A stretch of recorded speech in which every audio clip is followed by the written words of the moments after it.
ఉంటే మాత్రం అందరూ ఇబ్బంది అయిపోతుంది. మాకే మా పైకి నాయకుడు కూడా మొహం అంటున్నాం, ఎవరున్నా ఒకటే ఒకే కాదు కేసులు కూడా పెట్టిస్తాం. మళ్ళీ కూడా చెప్తున్నాను, కేసులు కూడా పెట్టిస్తాం, దాంట్లో రుణం ఆడుకోలేదు. కాబట్టి దయచేసి అట్లాంటి ఏమైనా ఉంటే సరెండర్ చేసింది ఎంఆర్ఓ గారు.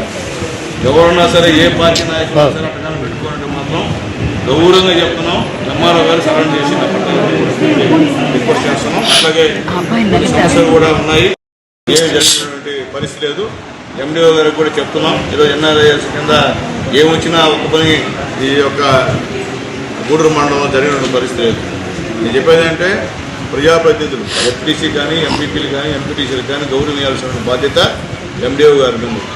అట్లాగే నేను ఎమ్మెల్యేని, నాకే ఇంతవరకు ఏం జరుగుతుందో తెలియదు. అక్కడ అంటే ఏం వచ్చినా సర్కారు నాకు చెప్పాల్సిన అవసరం, ఫోన్లో అన్నా సార్ ఇట్లా వచ్చేసి సార్ ఇట్లా చేస్తున్నాం సార్ అని చెప్పాల్సిన ఆ పరిస్థితి కూడా ఎండిఓ గారికి లేదు. 7 నెలల నుంచి కూడా దారుణం అంటే సాక్షాత్తు ఈ క్యాంపస్లో 2 సార్లు ప్రోగ్రాం పెడితే పాప సబ్ కలెక్టర్ గారు కూడా అటెండ్ అయితే ఎండిఓ గారికి ఇంట్లో ఆఫీసులో కూర్చొని ప్రశాంతంగా ఉన్నాడు.